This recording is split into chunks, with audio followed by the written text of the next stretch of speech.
Mister Vikram, ನೀವು ಅವ್ರನ್ನ ಮಾತಾಡಿಸಿ.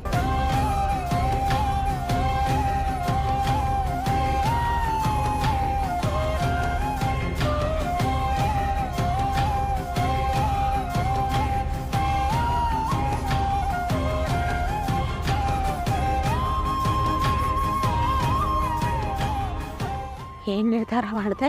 ಮಾ,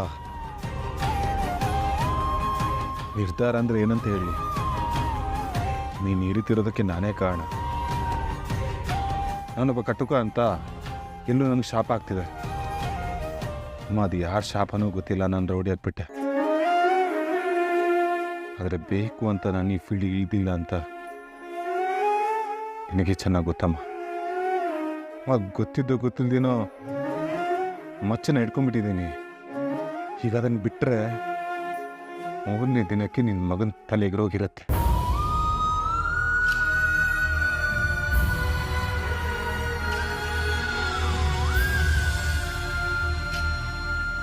ಅಪ್ಪ ಹೇಳ್ತಿರೋದು ನಿಜಾಮ. ಮಚ್ಚ ಹಿಡ್ದವನಿಗೆ ಮಚ್ಚಿಂದಲೇ ಅಂತೆ. ಇವಾಗ ನಾನು ಬದುಕ್ತಿರೋ ಪ್ರತಿಯೊಂದು ಕ್ಷಣನೂ, ಪ್ರತಿಯೊಂದು ದಿನಾನೂ ಆ ದೇವ್ರು ನನಗೆ ಕೊಟ್ಟಿರೋ ಬೋನಸ್ ಅಮ್ಮ. ನಾನು ಯಾವಾಗ ರೌಡಿ ಆದ್ನೋ ಅವತ್ತೇ ಸತ್ತೋಗ್ಬಿಟ್ಟೆ ಅಮ್ಮ. ನಾನು ಈ ಸಿಚುವೇಶನಲ್ಲಿ ಒಂದು ಹೆಣ್ಣಿಗೆ ತಾಳಿ ಕಟ್ಟಿ ಅವಳ ಜೀವನನ ಹಾಳು ಮಾಡೋದು ಸರಿನಮ್ಮ? ತಪ್ಪಲ್ವಾ? ನಿನ್ನ ಮಗನಿಂದ ಒಂದು ಹುಡುಗಿ ಜೀವನ ಹಾಳಾಗೋದನ್ನ ನೀನು ಒಪ್ಕೋತೀಯ? ಒಪ್ತೀನಿ, ನಾನು ಒಪ್ತೀನಿ.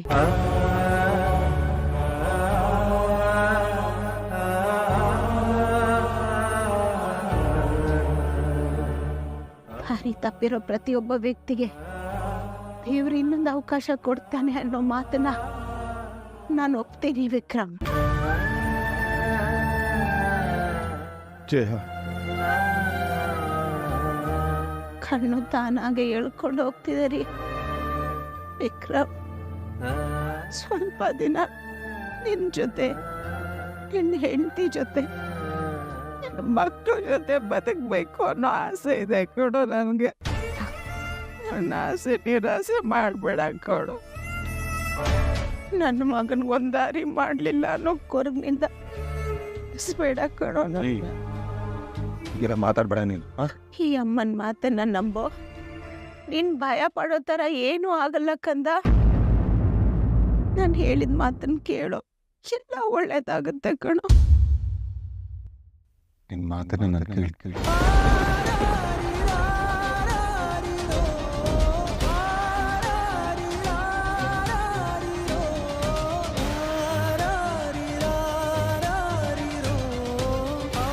ನಾನು ಮದುವೆ ಆಗ್ತೀನಿ. ಖಂಡಿತ ಮದುವೆ ಆಗ್ತೀನಿ ನಿಮಗೋಸ್ಕರ. ನಿನ್ನ ಮೇಲೆ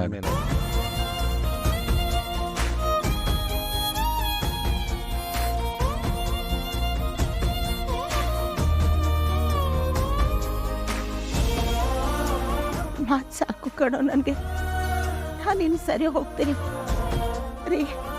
ನನ್ನ ಮಗನ ಮದುವೆ ಮಾಡಬೇಕು ನಾನು. ಇನ್ನು ನನಗೇನೂ ಆಗಲ್ಲ. ಹೊಸು ಮತ್ತೆ ನನಗೆ ಜ್ಯೂಸ್ ಏನಾದರೂ ತಂದ್ಕೊಡಮ್ಮ. ನನಗೆ ಶಕ್ತಿ ಬೇಕು. ನನ್ನ ಮಗನ ಮದುವೆ ಮಾಡಬೇಕು ನಾನು. ಮಾಡ್ತೀನಿ. ಸರಿಯತ್ತೆ ರೀ.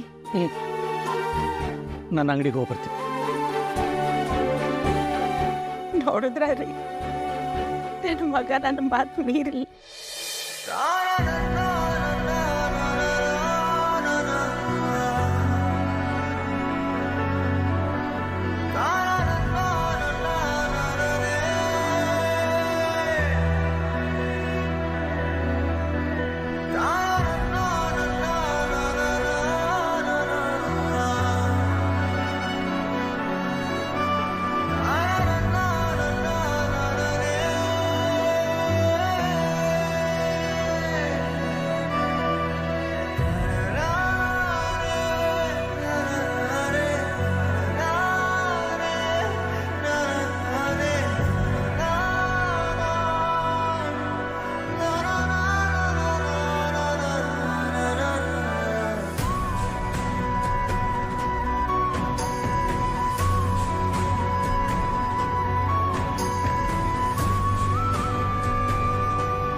ಆಟಾಡ್ಸ್ಕೊಂಡ್ಬರ್ಬೇಕಾದ್ರೆ ಇಲ್ಲಿ ಬಿದ್ದ. Happy birthday to you.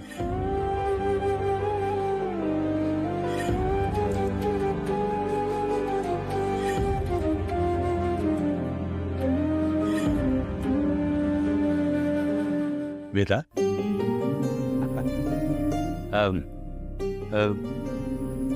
ನೇರವಾಗಿ ವಿಷಯಕ್ಕೆ ಬಂದ್ಬಿಡ್ತೀನಿ.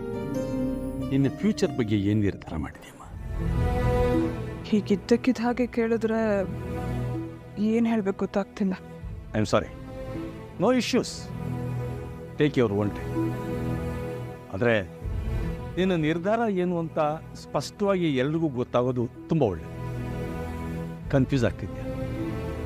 ಒಂದು ಎಕ್ಸಾಂಪಲ್ ಹೇಳ್ತೀನಿ, ಬಹುಶಃ ನಿನಗೆ ಸ್ವಲ್ಪ ಸಹಾಯಕ್ಕೆ ಬರ್ಬೋದು. ಒಬ್ಬ ವ್ಯಕ್ತಿಗೆ ಒಂದು ಆಕ್ಸಿಡೆಂಟ್ ಆಗಿದೆ, ಸಿವಿಯರ್ ಆಕ್ಸಿಡೆಂಟ್, ಕೈಕಾಲು ಮೂಳೆ ಮುರಿಯಿದೆ.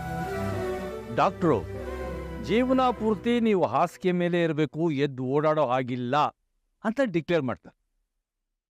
ಒಂದು ವೇಳೆ ನೀನು ಆ ಪರಿಸ್ಥಿತಿಗೆ ಬಂದರೆ ಏನು ಮಾಡಿ? ಡಾಕ್ಟರ್ಸ್ ಡಿಕ್ಲೇರ್ ಮಾಡಿದ ತಕ್ಷಣ ನನ್ನ ಲೈಫ್ ಮುಗ್ದೋಯ್ತು ಅಂತ ನಾನು ಅಂದ್ಕೋಬಿಡಲ್ಲ. ದೇಹದ ಗಾಯ ಆರೋವರೆಗೂ ವೇಟ್ ಮಾಡ್ತೀನಿ, ತಡ್ಕೋತೀನಿ, ಮತ್ತೆ ಎದ್ದೇಳೋದಕ್ಕೆ ಪ್ರಯತ್ನ ಮಾಡ್ತೀನಿ. ಸ್ವಲ್ಪ ಬಿಡ್ಸ್ ಹೇಳ್ಬೋದಾ? ಓಕೆ, ಒಬ್ಬ ಬಿಸ್ನೆಸ್ ಮ್ಯಾನ್ ಇದ್ದಾನೆ, ಹಂಗೆ ಒಬ್ಬ ಬ್ಯೂಟಿಫುಲ್ ಆಗಿರೋ ವೈಫ್ ಇರ್ತಾಳೆ, ಒಂದು ಮುದ್ದಾದ ಮಗು. ಲೈಫ್ ಹೇಗೆ ಬ್ಯೂಟಿಫುಲ್ ಆಗಿರುತ್ತೆ ಅಂತ ಅವ್ನು ಅಂದ್ಕೊಂಡಿರ್ತಾನೆ. ಆವಾಗಲೇ ಅವನ ಲೈಫಲ್ಲಿ ಒಂದು ಟ್ವಿಸ್ಟ್ ಬರುತ್ತೆ. ಅವನ ಬಿಸ್ನೆಸ್ ಲಾಸ್ ಆಗುತ್ತೆ, ಲಿಟ್ರಲಿ ಬೀದಿಗೆ ಬಂದ್ಬಿಡ್ತಾನೆ ಅವನು. ಇವನ ಜೊತೆ ಇದ್ರೆ ಒಂದು ಹೊತ್ತು ಊಟಕ್ಕೂ ಕಷ್ಟ ಆಗುತ್ತೆ ಅಂತ ಅವನ ಹೆಂಡತಿ ಅವನ್ನ ಬಿಟ್ಟು ಹೋಗ್ಬಿಡ್ತಾಳೆ. ವಿಪರ್ಯಾಸ ಏನಂದರೆ ಅದೇ ಟೈಮಲ್ಲಿ ಮಗು ಹುಷಾರು ತಪ್ಪಿಡುತ್ತೆ. ಮಗುನ ಹಾಸ್ಪಿಟಲ್ ಸೇರಿಸೋದಕ್ಕೆ ಅವನ ಹತ್ರ ದುಡ್ಡು ಕೂಡ ಇರಲ್ಲ. ಆದರೆ ಅವ್ನು ಹೋಪ್ ಕಳ್ಕೊಡಲ್ಲ, ಮತ್ತೆ ದುಡಿಯೋದಕ್ಕೆ ಸ್ಟಾರ್ಟ್ ಮಾಡ್ತಾನೆ. ಹಗಲು ರಾತ್ರಿ ಕಷ್ಟಪಟ್ಟು ದುಡಿತಾನೆ. ಮತ್ತೆ ಇನ್ನೊಂದು ಮದುವೆ ಆಗುತ್ತೆ, 3 ಜನ ಮಕ್ಕಳು. ಆ ಮಕ್ಕಳು ದೊಡ್ಡವರಾಗೋಷ್ಟರಲ್ಲಿ ಇಡೀ ಪ್ರಪಂಚದಲ್ಲಿ ದೊಡ್ಡ ಶ್ರೀಮಂತರು ಇರ್ತಾರಲ್ಲ, ಅವರಲ್ಲಿ ಇವನು ಒಬ್ಬ ಆಗ್ತಾನೆ. ಸೂಪರ್. ಆ ಶ್ರೀಮಂತ ವ್ಯಕ್ತಿ ಯಾರು ಅಂತ ಕೇಳ್ಬೋದಾ? Charlie Munger. Is one of the best investor of all time. MBA ಮಾಡುವಾಗ ಇವ್ರ ಬಗ್ಗೆ ನಂಗೊಂದು ಚಾಪ್ಟರೇ ಇತ್ತು. ಮನುಷ್ಯನ ಸಂಕಲ್ಪ ದೊಡ್ಡದಾಗಿದ್ರೆ ಅವನ ಕೈಲಿ ಯಾವುದು ಅಸಾಧ್ಯ ಅಲ್ಲ ಅನ್ನೋದಕ್ಕೆ ಇದೊಂದು ದೊಡ್ಡ example. Yes, really is a great example. Charlie ಮುಂಗಾರ್ ಲೈಫಲ್ಲಿ ಏನಾಗಿತ್ತು? ವಿಕ್ರಮ್ ನಿನ್ನನ್ನು ರಿಜೆಕ್ಟ್ ಮಾಡಿದಾಗೆ ಚಾರ್ಲಿ ಮುಂಗಾರ್ನ ಆತನ ಹೆಂಡತಿ ರಿಜೆಕ್ಟ್ ಮಾಡಿದ್ದ.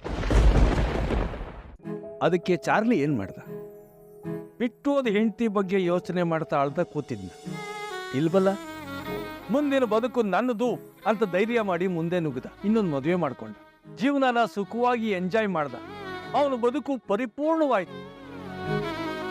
ಈಗ ನೀನು ಅದೇ ಸ್ಟೇಜಲ್ಲಿ ಇದೆಯಾ ವೇದ?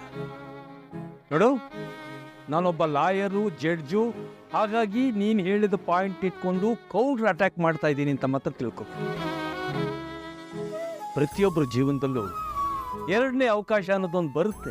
ಆ ಅವಕಾಶನ ಸರಿಯಾಗಿ ಬಳಸ್ಕೊಂಡು ಜೀವನದಲ್ಲಿ ಮುಂದೆ ಹೋಗೋದನ್ನು ನೋಡ್ಬೇಕು.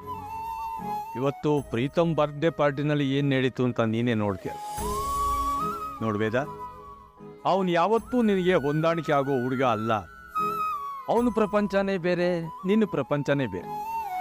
ಈ ವ್ಯತ್ಯಾಸನ ಅರ್ಥ ಮಾಡಿಕೊಂಡು ಆದಷ್ಟು ಬೇಗ ನಿನ್ನ ಭವಿಷ್ಯದ ಬಗ್ಗೆ ಒಂದು ನಿರ್ಧಾರ ತಗೊಂಡ್ರೆ ನಿನ್ನ ಬದುಕೆ ಸುಂದರವಾಗಿರುತ್ತೆ. Please spare some time for that. ಅಪ್ಪ,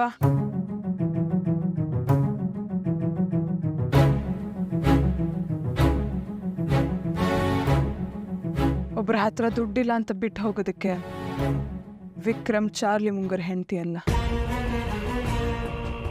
ತನ್ನನ್ನು ಕಂಡ್ರೆ ಆಗಲ್ಲ ಅಂತ ಗೊತ್ತಿದ್ದು ಅವನು ಪ್ರಾಣನ ಒತ್ತೆ ಇಟ್ಟು ನಿಮ್ಮನ್ನ ಕಾಪಾಡ್ತಾನೆ ಅಂದ್ರೆ, do you think he's a main minded person? He's man of steel with a golden heart. ಸತ್ಯಮೂರ್ತಿಗಳ ಮಗಳಪ್ಪ ನಾನು. ಆರ್ಗ್ಯುಮೆಂಟ್ ಮಾಡೋಕ್ಕೆ ನನಗೂ ಚೆನ್ನಾಗಿ ಬರುತ್ತೆ. ಆರ್ಗ್ಯುಮೆಂಟ್ ಚೆನ್ನಾಗಿದೆ, ಕೇಸ್ನ ಗೆಲ್ಲಬಹುದು, ಆದರೆ ಲೈಫ್ನ ಇಷ್ಟರಲ್ಲೇ ನಿನಗೆ ಒಂದು ಒಳ್ಳೆ ಅನುಭವ ಆಗುತ್ತೆ.